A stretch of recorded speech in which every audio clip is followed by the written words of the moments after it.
I wasn't perfect on my trip. For example, I said I wasn't going to drink wine every day, and I did drink wine every day, said Kara. But even I can recognize it was so much better than I used to be.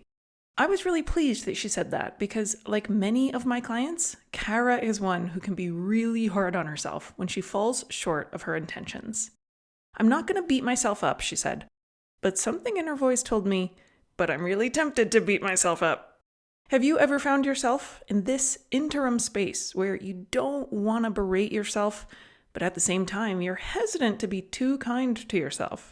And if you always say, that's okay, when you overeat or have more dessert than intended, you fear you'll excuse yourself from making all sorts of decisions that will mean not reaching your goals.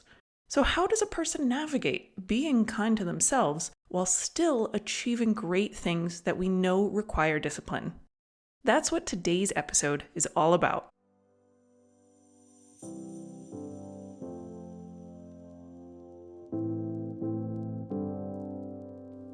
This is the Breaking Up with Binge Eating podcast, where every listen moves you one step closer to complete food freedom. Hosted by me, Georgie Fear, and my co-coach, Mary Claire Brescia. When I hear a client being hard on themselves or calling themselves names, I often point it out. Oh yeah, I'm really mean to myself, or I'm too hard on myself, they'll say. Or, I beat myself up. Like, yes, I have brown eyes, I like Star Trek, and I'm super hard on myself. They really seem to think it's no big deal, like a personality quirk.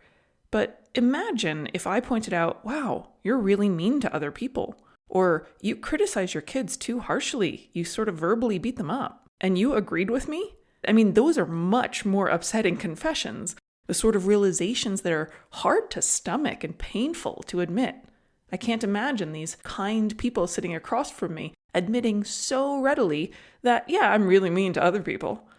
But somehow, when I point out that somebody is being mean to themselves, they don't seem very bothered by it. Clearly, it's not in the same category. Of course, this is the crux of the problem. The double standard so many of us have between how we treat ourselves and how we treat others. But before we can correct how we treat ourselves, we have to pause for a second, or a minute, or a month, and decide that that's really what we want to do. Because if you sometimes feel like losing weight and sometimes don't really care, you probably won't make major progress. If you sometimes feel like you want to quit smoking, but other times you don't really feel like smoking's a problem, you probably won't make major progress. And if you sometimes feel like it's acceptable to be mean to yourself, if it makes you work harder, you probably won't make major progress in getting rid of it. So, peel back the layers of what everyone else on the planet thinks about you. For one moment, be as honest as you can. It's just you and me. Do you want to be a mean person? Odds are, it's probably not one of your aspirations. I've never met anyone who said they liked meanness in others or aspired to be more mean. Yet, they don't mind if someone notices they're unkind to themselves. Something inside many of us says it's okay to be mean to yourself as long as you aren't mean to other people. Why? Something in our minds can justify it as, well, as long as your meanness stays internal, no one gets hurt. Obviously, this is wrong. When you beat yourself up, call yourself stupid or a failure or someone who will never fit in, you get hurt. The type of hurt that is caused by cruelty doesn't only harm the target. If your dog or your child were hit by a car, it sure would impact you in a negative way, wouldn't it? Why? Because you would see your animal or child hurting and you would hurt too. You feel their pain. You see their unhappiness. They're not smiling or laughing. Your dog wouldn't be wagging their tail. You would see them being quiet.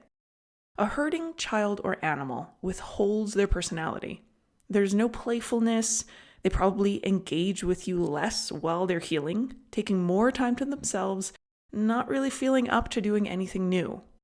And when you beat yourself up and you think that it doesn't show on the outside, that no one else is impacted negatively, you're mistaken. It might be as simple as lacking playfulness, playing it safe, not wanting to try new things, or you may be more prone to want to be alone. We engage less with others when we're wounded. Creativity and energy are sapped, and we're all around less joyful.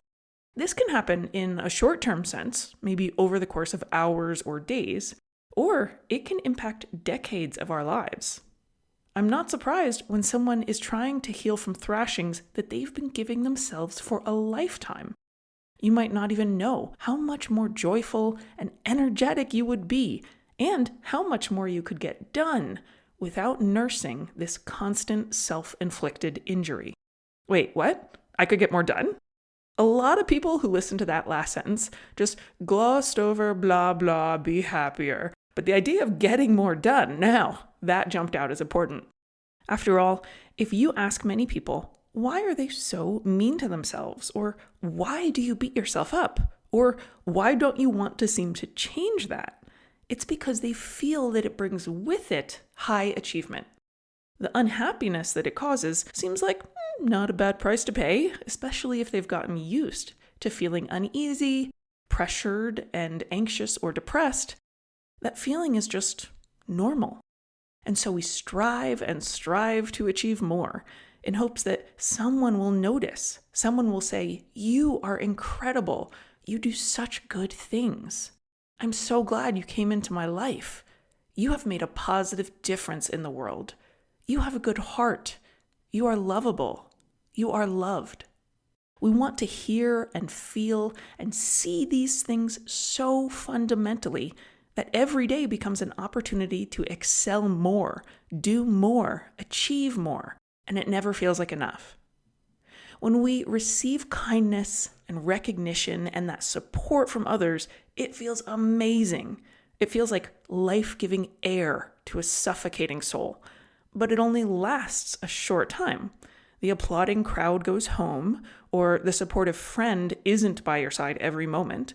And so we want more of this precious love that we felt. And since this came from achievement, we'll be able to get more love from more achievement. How ironic that this pursuit of feeling loved is what perpetuates and fuels so much unkindness in people's inner dialogues. In the name of achievement, we dial up criticism and belittling of ourselves. But why? Because we want to receive the kindness we expect from achieving great things. We devalue ourselves in our quest to feel truly valuable. This makes me really sad. And I don't say that as someone high on my perch of enlightenment. Oh, you pitiful people being mean to yourselves. I say it as someone who falls into the trap of being my own worst enemy on a frequent basis. It makes me sad that I had to live into my 4th decade before realizing I had any other option but being mean to myself all the time. That had been my normal. I thought it was actually helping me. In fact, as I write this, it's like someone's looking over my shoulder saying, you're a dietitian. How about you stick to your lane and talk about nutrition, huh? You're not a philosopher. You're not a psychologist.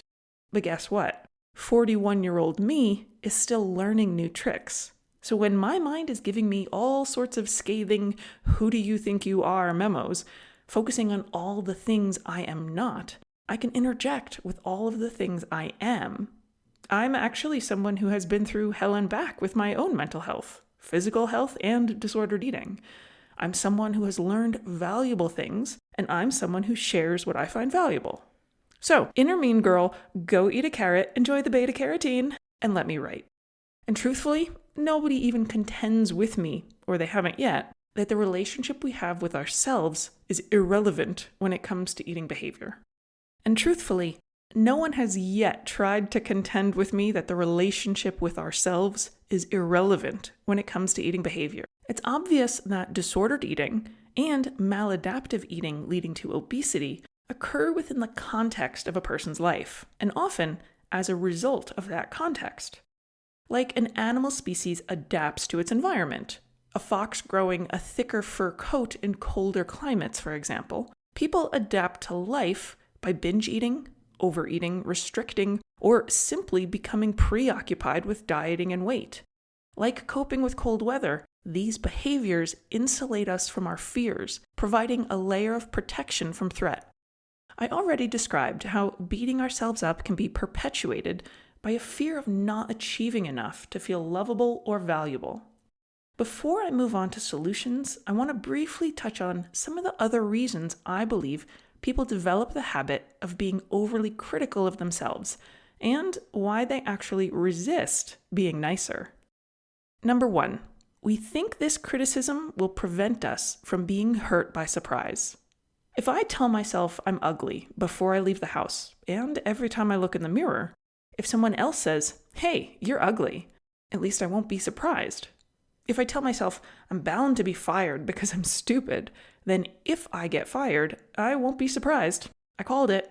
Unfortunately, this is like punching myself in the face every day, just so it won't hurt if someone else punches me in the face.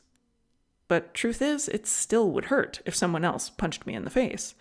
All I'm doing is guaranteeing that I get punched in the face more frequently, where it might never even happen otherwise.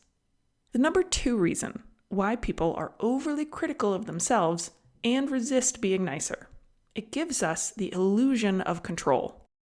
Let's say I am interviewed for a position I really want, but I don't get it.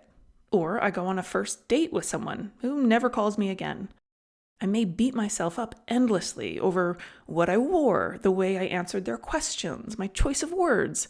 Maybe I laughed too hard at someone's little joke and they thought I was a phony. Or maybe I didn't smile enough and I came across as grouchy. By assuming that I am solely responsible and at fault, it gives me the illusion that I can do something different next time and prevent this from happening again. So I beat myself up over it, because that can be easier to take than the fact that not everyone will choose me, and sometimes I will be hurt by other people. 3, we think that it makes us change and improve. The prime time for self-criticism to flare is when we've been imperfect. That was so stupid, I cannot believe I asked that rude question. Why did I just keep eating the damned cookies? I'm totally hopeless at handling my emotions. I should have done a better job at that presentation. It was disjointed and I looked like a fool. These sort of personal attacks are not actually great at helping us change. They create shame. Shame makes us hide, quit, withdraw, shrink our presence, and isolate. It's immobilizing and interferes with the learning process. Want a student to learn absolutely nothing? Call them names every time you try and teach them something. Yet, when people are faced with a moment where they want to modify or improve their behavior, it can seem like there were only 2 options: scorched earth or it's okay, that's perfectly fine. The latter of which is actually denying that anything's wrong at all. If you have done something contrary to your goals or values, it's okay, that's fine, is not going to help you improve. But you can do so much better than calling yourself an idiot, hopeless, or failure. Beating yourself up makes you the problem, so you're more likely to try and remove yourself from future situations instead of actually modifying your behavior specifically. Beating ourselves up leads to, I just need to keep my mouth shut since I always say dumb things, or I just can't be in the house with sweets. Obviously, I have no self-control. Or I should just go find a job where I don't give presentations because I'm going to embarrass myself every time. To do better and feel better, try looking instead at specific actions, words, or choices that you would like to make differently next time. Then focus on helping yourself do that. This can change your feelings about what happened, bypassing judgment of yourself and focusing on the actions, choices, or words that actually are in your control and can be changed for a better outcome in the future. And for all of the emotional reasons that I want you to stop being mean to yourself, here's a purely practical one. And if all else fails, I hope this convinces you. The fastest way to improve is to learn from our mistakes and to draw lessons from our wins. If you refuse to see or cannot see the things that you have done well, you're denying yourself a huge resource of experience that shows you what is worth repeating and what strengths you can draw upon in the future to increase your success. And the number 4 reason why people are overly critical of themselves and resist being nicer We've seen it modeled. We learned it as our first way of being. You may have witnessed mom or dad being critical of themselves, and they may have chastised you when you expressed being happy with something you had made or done. I remember very little from my childhood. Most of it's a blank. But one memory I have is being in first grade. I had made some kind of arts and crafts thing, and I was showing it to the other kids. And one little girl said, "That's called fishing for compliments, and that's bad." I was so struck by this revelation that I stopped showing other people my arts and crafts for years because I was so worried that I was fishing for compliments, and as my classmate said, that was bad. I loved art, but every time I made something, I would just leave it somewhere, like on the playground, or even put it in the trash, because I thought if I showed it to people, then I was showing off, and that was undesirable behavior. Many of us were taught formally or informally that pride, or even self-acceptance, is a bad thing. Pride is among the 7 deadly sins, and according to Christian religion, unequivocally a no-no. However, according to historian Spencer McDaniel, historically, the word pride referred to a feeling of extreme arrogance and haughtiness. Pride wasn't just feeling good about yourself, it was believing that you were better than everyone else, that you deserved things you did not really deserve, and that your personal needs and desires mattered more than those of others. Pride was more than just feeling like you had accomplished something. It was believing that you were a god and that you were above all conventional laws of morality. This is a far cry from a first grader being happy with the picture she drew. I'm not condoning hubris or promoting that you adopt a mindset that you are flawless and above all other humans. But there's a lot of room between that extreme and the extreme of being completely unable to acknowledge when you've done something well. It's not healthy to have a sense of self so inflated that you can't see your own flaws. But it's equally pathological and more tragic to wear blinders your entire life to your qualities. So if I want to help you be nicer to yourself, and I do, I know that the biggest thing you need isn't really directions or a recipe for how to do it, as much as a rationale. You probably know a lot about how to be a nice person. You say things like, "It's okay, that was an accident," or "That's not your fault, don't take it personally." You recognize positive attributes in people and express appreciation for them. You do this by saying things like, "You were really patient with that woman," or "That was so thoughtful of you. I know you worked really hard on that, even though it didn't turn out perfectly." I want you to know it's not only safe to start being nice to yourself, it's going to help you thrive in a way that beating yourself up never will. You don't have to settle for feeling affection and love in gasping little bursts given to you by other people. You'll be able to make more improvements when you aren't nasty to yourself all the time. You can be a supporter and friend to yourself when nobody else is there, in the middle of the night when nobody's watching. Imagine how your life would feel different if everywhere you went and with each challenge you undertook, you weren't linked to someone constantly commenting, "Well, that was a stupid thing to say. Your shoes don't match your outfit. Your hips are too big. That secretary sure thinks you're obnoxious." If instead you had someone who recognized your efforts and encouraged you to keep it up, reminded you of what you're good at and where you're succeeding, and didn't turn on you when you made a mistake. This friend would still be kind to you when you screwed up. They'd say, "Let's think of how we could do better next time. Maybe we should practice reading the slides the night before." They would give you tips like, "Remember, keep office conversation about work topics. Personal politics is a minefield." And they'd remind you of lessons you've learned. That time we looked at the menus in advance was a huge stress saver. We should do that before this trip. You can be a huge source of support, comfort, and compassion for yourself. Literally a 24/7, 365 lifelong resource. But to do that, you have to decide that you want to change. I encourage you to not settle for being a mean person, and I encourage you to take a stand when anyone calls you names, insults you, or refuses to see the good in you, no matter who they are. If you need a loving push to help jumpstart some positive change in your life, The Breaking Up with Binge Eating coaching group can give you that boost. The next group enrollment starts November 1st, 2023, and you can learn more about it at confidenteaters.com. I'm Georgie Fear, and I will see you next week. Thank you for listening.